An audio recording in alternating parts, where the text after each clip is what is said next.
ఇప్పటివరకు ఎవరైనా మన ఛానల్ని సబ్స్క్రైబ్ చేసుకోకపోతే ఇప్పుడే సబ్స్క్రైబ్ చేసుకోండి. పక్కనున్న బెల్ ఐకాన్ క్లిక్ చేసి ఆల్లో పెట్టుకోండి. నేను పెట్టే లేటెస్ట్ వీడియోస్ అన్ని మిస్ అవ్వకుండా చూడొచ్చు. మీకు ఆన్లైన్లో చాలా ప్రాంతాలు కనిపిస్తూ ఉంటాయి. అక్కడ మీకు కొన్ని ఫిక్షనల్ స్టోరీస్ అనేవి కనిపిస్తూ ఉంటాయి. ఈవెన్ ఆ ఫిక్షనల్ స్టోరీస్ కూడా చాలా భయంకరంగా ఉంటాయి. వాటిని కనుక మీరు చదివినట్టయితే మీకు రాత్రిపూట సరిగ్గా నిద్ర అనేది అసలు పట్టదు. కానీ మీకు ఒక విషయం తెలుసా, రియల్ లైఫ్లో కూడా అటువంటి కొన్ని దారుణమైన స్టోరీస్ ఉన్నాయి. మేబీ ఇప్పటివరకు మనకు కొన్ని తెలిసి ఉండొచ్చు, కొన్ని తెలియకపోయి ఉండొచ్చు. సో అలాగా ఇప్పటివరకు మనకి తెలియకుండా ఉన్న కొన్ని వింతైన మరియు భయంకరమైన దెయ్యాలని చూసిన సంఘటనల గురించి మనం ఇప్పుడు ఈ వీడియోలో తెలుసుకుందాం. నిజంగా ఆ సంఘటనల గురించి కనుక విన్నట్టయితే మీకు వెన్నులో వణుకు పుట్టడం అనేది కన్ఫర్మ్. సో ఇంకెందుకు లేడు, let's get in to the video. Number 1, I saw what my daughter is afraid of. Super natural phenomena అనేది చాలా రేర్గా జరుగుతూ ఉంటుంది. కానీ అలా జరిగినప్పుడు ఎవరైతే దాన్ని ఫేస్ చేస్తూ ఉంటారో వాళ్ళకి కలిగే భయం అనేది అంతా ఇంత కాదు. అండ్ కొన్నిసార్లు ప్రాణాలు కూడా పోవచ్చు. రాబర్ట్ మరియు మాలీ అనే ఒక ఇద్దరు పెళ్ళైన జంట తన యొక్క ఇద్దరు పిల్లలతో కలిసి ఒక ఇంట్లో నివసిస్తూ ఉన్నారు. వాళ్ళ ఇంట్లో అంతకుముందు ఎప్పుడూ కూడా హాంటెడ్ సిచ్యువేషన్స్ అనేవి ఎదురైనట్టుగా వాళ్ళకి అనిపించలేదు. ఆ ఇంట్లో గోస్ట్లీ ప్రెజెన్స్ అనేది ఉన్నట్టుగా కూడా వాళ్ళకి ఎప్పుడు అనిపించలేదు. కానీ అప్పుడప్పుడు వాళ్ళ ఇంట్లో ఉన్న ఆబ్జెక్ట్స్ అనేవి ఆటోమేటిక్గా మూవ్ అవుతూ ఉండేవి. ఒక చోట పెడితే మరొక చోటకు వెళ్ళి ఉండేవి. మేబీ పిల్లల్ని అలా పెడుతున్నారేమో అని అనుకునేది. కానీ ఆ ఇంట్లో దెయ్యం ఉన్నది అని ఒక ఫీల్ అయితే ఎప్పుడు కూడా మాలీకి అయితే రాలేదు. కానీ ఆ ఇంటిని రెనోవేట్ చేసిన తర్వాత, అంటే అంతకుముందు ఒకటే బెడ్రూమ్ ఉండేది, తర్వాత 2 బెడ్రూములు చేశారు దాన్ని. అప్పటి నుంచి ఈ భార్యాభర్తలు ఇద్దరు ఒక బెడ్రూమ్లో, ఆ పిల్లలైన టామ్ మరియు జీని ఇద్దరు కూడా మరొక బెడ్రూమ్లో ఉండేవారు. అయితే వాళ్ళిద్దరూ వేరు వేరు బెడ్రూమ్స్లోకి వెళ్ళిన తర్వాత మాత్రం ఆ ఇంట్లో కొన్ని వింతైన సంఘటనలు అనేవి జరగడం మొదలుపెట్టేవి. టామ్ మరియు జీని ఇద్దరి యొక్క వయసు కూడా 10 ఏళ్ల కంటే తక్కువే. అయితే వాళ్ళ రూమ్లో కొన్ని వింతైన సంఘటనలు జరిగేవి. వాటి కారణంగా వాళ్ళు రెగ్యులర్గా భయపడుతూ ఉండేవాళ్ళు. అయితే అప్పుడప్పుడు తల్లికి ఈ విషయాలు చెప్పినా కూడా మీరు దేనిలో చూసి భయపడ్డారు, కంగారు పడకండి అని చెప్పి పెద్దగా పట్టించుకునేది కాదు. అయితే వాళ్ళకే తెలియకుండా అప్పుడప్పుడు వాళ్ళ బెడ్రూమ్ డోర్స్ అనేవి ఎవరో క్లోజ్ చేసినట్టుగా క్లోజ్ అయిపోయేవి. ఎవరో వాళ్ళని అబ్జర్వ్ చేస్తున్నట్టుగా కూడా వాళ్ళకి చాలాసార్లు అనిపించిందంట. బట్ వీటిని తల్లి అయితే నమ్మలేదు. అయితే ఒకరోజు అందరూ కూడా పడుకున్నారు.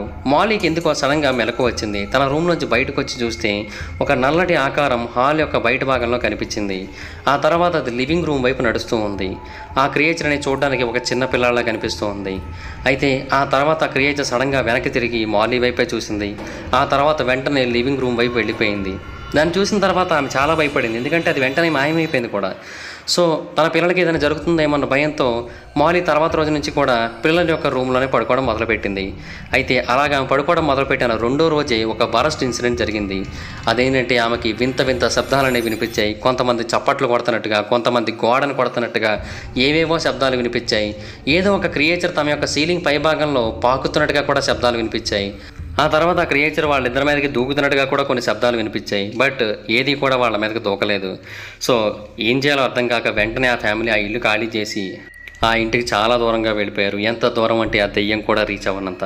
మేబీ నాకు తెలిసి అంతకుముందు ఒక బెడ్రూమ్ ఉన్నప్పుడు దెయ్యం అయితే రాలేదు. సో ఒకటే బెడ్రూమ్లో 4 పడుకునేవారు కాబట్టి ఆ దెయ్యానికి పడుకోవడానికి స్పేస్ లేదన్న ఉద్దేశంతో మేబీ అది రాలేదేమో. ఎప్పుడైతే 2 బెడ్రూమ్ల కింద మార్చారో, ఒక బెడ్రూమ్ మీరు తీసుకొని ఒక బెడ్రూమ్ నాకు ఇవ్వచ్చు కదా అన్న ఉద్దేశంలో అది ఆ ఇంట్లోకి వచ్చినట్టుంది. హాయ్ ఫ్రెండ్స్, మీరు ఎప్పుడైనా సరే 5,000 రూపాయల ప్రోడక్ట్ 250 రూపాయలకి రావడానికి గమనించారా? లేదు కదా. కానీ అమెజాన్, ఫ్లిప్కార్ట్ లాంటి కంపెనీస్ ఏం చేస్తూ ఉంటాయంటే కొన్ని గోల్డెన్ హవర్స్ టైంలో మెగా డీల్స్ ఇస్తూ ఉంటాయి.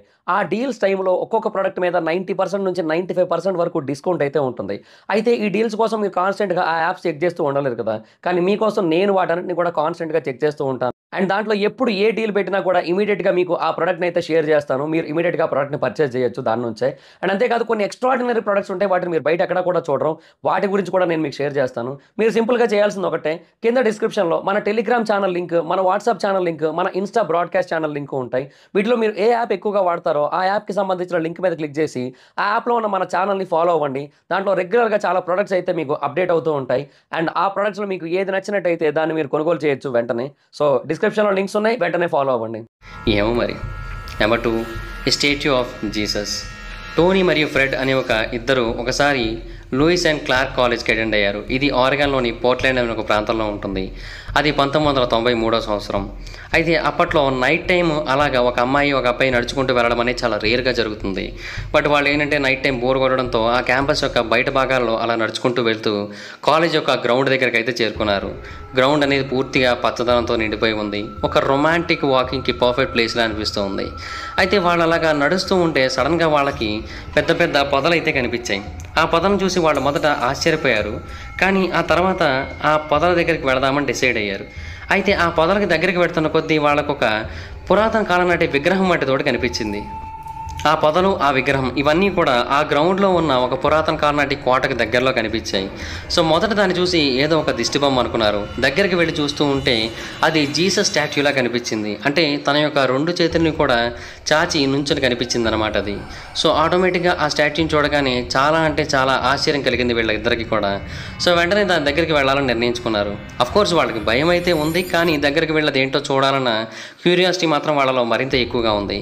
సో అందుకని ఆ స్టాట్యూ దగ్గరికి వెళ్ళారు. ఆ తర్వాత ఆ స్టాట్యూ యొక్క ఫేస్ అనేది నవ్వుతున్నట్టుగా కనిపించింది, కానీ ఆ నవ్వు అనేది చాలా కన్నింగ్గా ఉన్నట్టుగా కూడా అనిపించింది.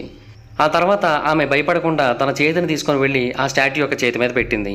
అప్పుడు తెలిసిన విషయం ఏంటంటే అది అసలు స్టాట్యూ కాదు, అది ఒక భయంకరమైన క్రియేచర్. అది జీసస్ క్రైస్ట్ యొక్క చెయ్యి కాదు, అది ఒక క్రియేచర్ యొక్క చెయ్యి. అండ్ ఇన్ఫ్యాక్ట్ దానికి పంజా కూడా ఉంది, గోల్డ్ కూడా చాలా అంటే చాలా బలంగా ఉన్నాయి. దాని యొక్క పళ్ళు కూడా చాలా పెద్దగా ఉన్నాయి, అండ్ కళ్ళు నల్లగా కనిపిస్తూ ఉన్నాయి.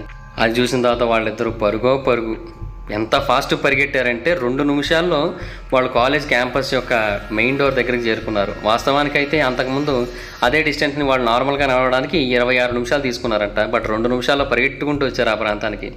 అంటే ముందు 26 నిమిషాలు పట్టకపోయినా యాక్చువల్గా 10 నిమిషాల్లో నడిచి వెళ్ళిపోతారు. కాకపోతే ఏంటంటే చేతిలోన చెయ్యేసి చెప్పేయవా అన్నట్టుగా వాళ్ళు ఒకరితో ఒకరు మాట్లాడుకుంటూ కళ్ళలో కళ్ళు పెట్టి చూసుకుంటూ నడుచుకుంటూ వచ్చేసరికి అంత టైం పట్టింది. బట్ వాళ్ళు ఏం చూసారో ఇప్పటికీ కూడా వాళ్ళు ఎక్స్ప్లెయిన్ చేయలేకపోతున్నారు.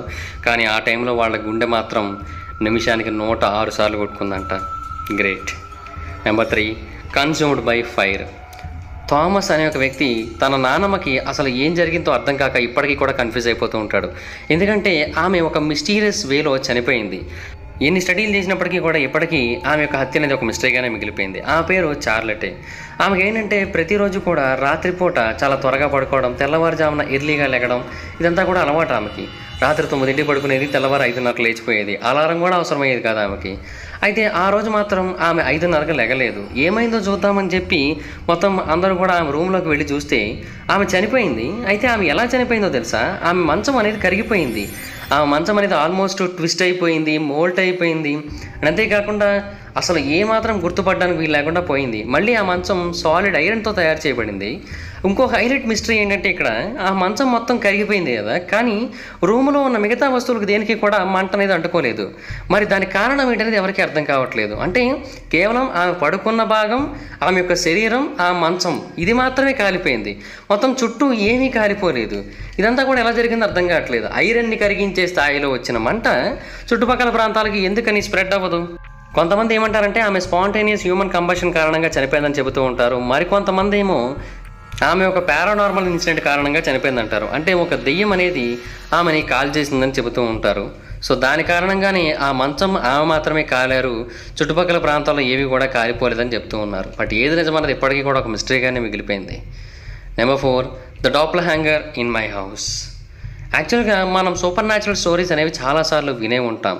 అయితే ఈ సూపర్ న్యాచురల్ స్టోరీస్లో ఇంట్లో ఉన్న వస్తువులు అనేవి ఎప్పటికప్పుడు మూవ్ అవుతూ ఉంటాయి. అది మనకు అందరికీ కూడా తెలిసిందే. కానీ రిచర్డ్ మరియు అతని యొక్క ఫ్యామిలీకి మాత్రం అలా కాదు, ఇంకా షాకింగ్ ఇన్సిడెంట్స్ అనేవి జరిగాయి అన్నమాట. వాళ్ళు ఆ ఇంట్లో సుమారుగా 10 ఏళ్ల పాటు ఉన్నారు. ఆ 10 ఏళ్లలో వాళ్ళు ఎప్పుడూ కూడా అటువంటి వింతైన సంఘటనల్ని ఫేస్ చేయలేదు. కానీ ఆ రోజు మాత్రం వాళ్ళు సడన్గా అలాంటి ఒక వింతైన సంఘటనని ఫేస్ చేయాల్సి వచ్చింది. ఒక క్రియేచర్ అనేది వాళ్ళ ఇంట్లో కనబడింది. అసలు అది ఏ క్రియేచరో ఎవరికి కూడా అర్థం కాలేదు. ఒకరోజు రాత్రి రిచర్డ్ యొక్క గర్ల్ ఫ్రెండ్ ఇంట్లో ఎవరూ లేని టైంలో ఆ ఇంటికి వచ్చింది. అయితే కొంతసేపటికి ఇద్దరు కూడా నిద్రపోయారు. ఆ తర్వాత రిచర్డ్ మధ్యలో బాత్రూమ్ కోసమని వెళ్ళాడు. బాత్రూమ్ నుంచి అతను రిటర్న్ వచ్చే టైంకి గర్ల్ ఫ్రెండ్ మంచం వైపు చూస్తూ అరుస్తూ ఉంది ఆమె. అంటే ఏం జరిగిందో రిచర్డ్కి అర్థం కాలేదు. వెంటనే ఆమె దగ్గరికి వెళ్ళి ఏం జరిగింది అని అడిగాడు. అప్పుడు ఆమె ఏమని చెప్పిందంటే, ఒక భయంకరమైన క్రియేచర్ నా మీదకి వచ్చింది, నన్ను గట్టిగా పట్టుకుంది, నన్ను వాటేసుకోపోయింది, నా మొహంలో మొహం పెట్టి చూసింది. నేను మొదట అది నువ్వే అనుకున్నాను, కానీ ఆ తర్వాత తెలిసింది అది నువ్వు కాదని చెప్పి వెంటనే దాన్ని తోసేయడానికి ట్రై చేశాను, కానీ అది నన్ను తోయనివ్వలేదు. బట్ ఎలాగో దాన్ని తోసేసి అరుస్తూ ఉన్నాను, ఈ లోపు నువ్వు వచ్చావు అని చెప్పింది అనమాట. ఇవన్నీ విన్న తర్వాత అతను చాలా ఆశ్చర్యపోయాడు. ఆ తర్వాత అమ్మాయిని ఇంట్లో డ్రాప్ చేశాడు. అయితే ఒకరోజు రిచర్డ్ తన ఇంట్లోని సోఫా మీద కూర్చున్నప్పుడు తన తండ్రి తనని డోర్ యొక్క బయట భాగం నుంచి అబ్జర్వ్ చేస్తున్నట్టుగా అతను కనిపించింది. కనిపించింది. అండ్ ఇన్ఫ్యాక్ట్ అతను రిచర్డ్ యొక్క షర్ట్ని ధరించాడు. అతని తండ్రి ఎప్పుడు కూడా అలా చేసేవాడు కాదనమాట. అండ్ ఇన్ఫ్యాక్ట్ తర్వాత అతనికి గుర్తొచ్చిన విషయం ఏంటంటే ఆ డోర్ దగ్గర నుంచి ఉంది తన తండ్రి కాదు. ఎందుకు అంటే తన తండ్రికి ఒక కాలు ప్రోస్థెటిక్ లెగ్, కానీ అక్కడ డోర్ దగ్గర ఉన్న వ్యక్తికి 2 కాళ్ళు నార్మల్గానే ఉన్నాయి. వెంటనే రిచర్డ్ ఆ వ్యక్తి మీద గట్టిగా అరిచాడు. వెంటనే డోర్ క్లోజ్ అయిపోయింది. ఆ తర్వాత రిచర్డ్ డోర్ ఓపెన్ చేసి చూసిన తర్వాత అక్కడ ఎవరు కనిపించలేదు, కేవలం షర్టు మాత్రమే కనిపించింది నేల మీద. మరి ఈ స్ట్రేంజ్ డాప్లర్ హ్యాంగర్ గురించి అతనికి ఇప్పటికీ కూడా జవాబు అయితే దొరకలేదు. కానీ తర్వాత వాళ్ళు ఇల్లు అయితే ఖాళీ చేసేసారు. Number 5, the black eyed demon. Lily ఆమె యొక్క తల్లి ఇద్దరు కూడా లిల్లీ యొక్క చెల్లి ఇంటికి వచ్చారు. వావ్, వాడే రైమింగ్. లిల్లీ యొక్క తల్లి లిల్లీ యొక్క చెల్లి ఇంటికి వచ్చారు. ఓ, అయితే వీళ్ళందరూ కూడా ఆ ఇంటికి వచ్చిన తర్వాత డే టైం అంతా కూడా నార్మల్గా అయిపోయింది. అయితే నైట్ అయిన తర్వాత లిల్లీ లోపల ఉన్న పిల్లల లొల్లి నాకెందుకులే అని చెప్పి బయట మెట్ల కింద ఉన్న మంచం మీద పడుకోవడానికి నిర్ణయించుకుంది. అయితే కొత్త ప్లేస్ అవడం వల్ల బయట హాల్లో ఏసీ కూడా లేకపోవడం వల్ల ఆమెకు సరిగ్గా నిద్ర అయితే పట్టలేదు. సో ఏం చేయాలని ఆలోచిస్తూ ఉంటే ఆమెకు ఒక ఫోటో ఆల్బమ్ అయితే కనిపించింది కాఫీ టేబుల్ కింద. సో వెంటనే దాన్ని తీసుకొని దాంట్లో ఉన్న ఫ్యామిలీ ఫోటోస్ అన్ని కూడా చూడడం మొదలుపెట్టింది. అలాగైనా సరే నిద్ర పడుతుందేమో అని చెప్పి. కానీ తెల్లవారుజామున 6 అవుతున్నా కూడా ఆమెకు నిద్ర అయితే పట్టలేదు. ఈవెన్ సూర్యోదయం కూడా అయిపోయింది. అయితే ఇంకా సర్లే తన ఫ్యామిలీ వాళ్ళందరినీ కూడా లేపుదామన్న ఉద్దేశంతో ఆమె ఆ మంచం మీద దిగి వెనక్కి చూసింది. సడన్గా ఆమెకి తన తల్లి ఆ రూమ్లోకి ఎంటర్ అవుతున్నట్టుగా అనిపించింది. ఆమెకి ఏదో చెప్పాలనుకుంది, తను రాత్రంతా కూడా మెలకుగానే ఉన్నాను అని చెప్పి. కానీ సడన్గా ఆమెను చూసి ఆగిపోయింది. ఎందుకంటే ఆమె ముందు నుంచి కాదు, కేవలం వెనక నుంచి మాత్రమే కనిపిస్తోంది.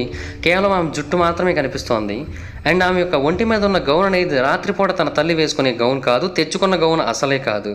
సో ఖచ్చితంగా ఆమె తన తల్లి అయితే కాదు. మేబీ తనని ప్రాంక్ చేయడానికి తన చెల్లి ఇలా చేస్తుందేమో అని కూడా అనుకుందామే. బట్ ఆ తర్వాత చెల్లి అని పిలిచినా కూడా ఆమె పలకపోవడంతో ఏదో ఒక డౌట్ అయితే వచ్చింది. సో అందుకని చెప్పి గట్టిగా కేకేసింది, ఎవరు నువ్వు అని చెప్పి. వెంటనే ఆ క్రియేచర్ ఆమె వైపు తిరిగింది. అప్పుడు ఆమె యొక్క ఫేస్లో 2 రకాల ఫీచర్స్ అయితే కనిపించాయి. ఒకటేమో తన తల్లిది, ఒకటేమో తన చెల్లిది. వీళ్ళిద్దరి యొక్క ముఖాలని కలిపేస్తే ఎలా ఉంటుందో సేమ్ అలా ఉందన్నమాట ఆ మనిషి. తను చూసిన తర్వాత నిజంగా లిల్లీ చాలా అంటే చాలా భయపడింది. వెంటనే దూరంగా పారిపోతూ దగ్గరలో ఉన్న గోడకు గుద్దుకుంది. అంటే అప్పుడు ఏమైంది, లిల్లీ అయ్యింది గోడకు అతుక్కున్న బల్లి. అయితే ఆ తర్వాత గోడను గుద్దుకున్నాక లెఫ్ట్ సైడ్ తన తల్లి పడుకున్న విషయాన్ని గుర్తెచ్చుకొని వెంటనే ఆ రూమ్లోకి వెళ్ళడానికి ట్రై చేసింది. అదే టైంకి ఈ ఫీచర్స్ ఉన్న క్రియేచర్ కూడా బేస్మెంట్లోకి పారిపోయింది. వెంటనే లిల్లీ తన యొక్క తల్లిని తన యొక్క చెల్లిని లేపిన తర్వాత వాళ్ళు బయటకు వచ్చి బేస్మెంట్ మొత్తం వెతికారు. కానీ వాళ్ళకి ఎక్కడా కూడా ఎటువంటి సంకేతాలు దొరకలేదు. కానీ ఇప్పటికీ కూడా ఆ ఇంట్లో ఒకటి మాత్రం మిస్టరీగా మిగిలిపోయింది. అదేంటో తెలుసా, ఆ ఇంటి బేస్మెంట్లో ఉన్న ఒక అద్దాల కిటికీని ఎవరు పగలగొట్టారని చెప్పి. అంటే ఆ దెయ్యం అద్దాన్ని పగలగొట్టి వెళ్ళిపోయిందా? సినిమాల్లో చూపిస్తున్నట్టు దెయ్యాలు అద్దాల లోపల నుంచి కూడా వెళ్ళలేవా? ఏమో మరి. ఓకే గైస్, చూసారు కదా, ఇవి భయాన్ని కలిగించే 5 దెయ్యాలకు సంబంధించిన స్టోరీస్. ఈ వీడియో మీకు నచ్చినట్టయితే లైక్ చేయండి. అండ్ ఇవన్నీ రియల్ స్టోరీసే గుర్తుపెట్టుకోండి. అండ్ ఈ వీడియోని షేర్ చేయాలనుకుంటే షేర్ చేయండి. అలాగే మా ఛానల్ సబ్స్క్రైబ్ చేసుకోండి, పక్కనే ఉన్న బెల్ ఐకాన్ క్లిక్ చేయండి. అండ్ ఒకవేళ మీరు డైరెక్ట్గా ఫాలో అవ్వాలనుకుంటే నా ఇన్స్టాగ్రామ్ ఐడి యొక్క లింక్ కింద డిస్క్రిప్షన్లో ఉంటుంది. దాని మీద క్లిక్ చేసి మీరు నన్ను ఫాలో అవ్వచ్చు. Thank you guys, bye bye now. Hi friends, మీరు ఎప్పుడైనా సరే 5,000 రూపాయల ప్రోడక్ట్ 250 రూపాయలకి రావడానికి గమనించారా? లేదు కదా. కానీ అమెజాన్, ఫ్లిప్కార్ట్ లాంటి కంపెనీస్ ఏం చేస్తూ ఉంటాయంటే కొన్ని గోల్డెన్ హవర్స్ టైంలో మెగా డీల్స్ ఇస్తూ ఉంటాయి. ఆ డీల్స్ టైంలో ఒక్కొక్క ప్రోడక్ట్ మీద 90% నుంచి 95% వరకు డిస్కౌంట్ అయితే ఉంటుంది. అయితే ఈ డీల్స్ కోసం మీరు కాన్స్టెంట్గా ఆ యాప్స్ చెక్ చేస్తూ ఉండలేదు కదా.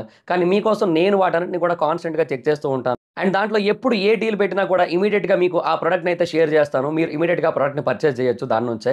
అండ్ అంతేకాదు కొన్ని ఎక్స్ట్రాడినరీ ప్రొడక్ట్స్ ఉంటాయి, వాటిని మీరు బయట ఎక్కడ కూడా చూడరు. వాటి గురించి కూడా నేను మీకు షేర్ చేస్తాను. మీరు సింపుల్గా చేయాల్సింది ఒకటే, కింద డిస్క్రిప్షన్లో మన టెలిగ్రామ్ ఛానల్ లింక్, మన వాట్సాప్ ఛానల్ లింక్, మన ఇన్స్టా బ్రాడ్కాస్ట్ ఛానల్ లింక్ ఉంటాయి. వీటిలో మీరు ఏ యాప్ ఎక్కువగా వాడతారో ఆ యాప్కి సంబంధించిన లింక్ మీద క్లిక్ చేసి ఆ యాప్లో ఉన్న మన ఛానల్ని ఫాలో అవ్వండి. దాంట్లో రెగ్యులర్గా చాలా ప్రొడక్ట్స్ అయితే మీకు అప్డేట్ అవుతూ ఉంటాయి. అండ్ ఆ ప్రొడక్ట్స్లో మీకు ఏది నచ్చినట్టయితే దాన్ని మీరు కొనుగోలు చేయొచ్చు వెంటనే. సో డిస్క్రిప్షన్లో లింక్స్ ఉన్నాయి, వెంటనే ఫాలో అవ్వండి.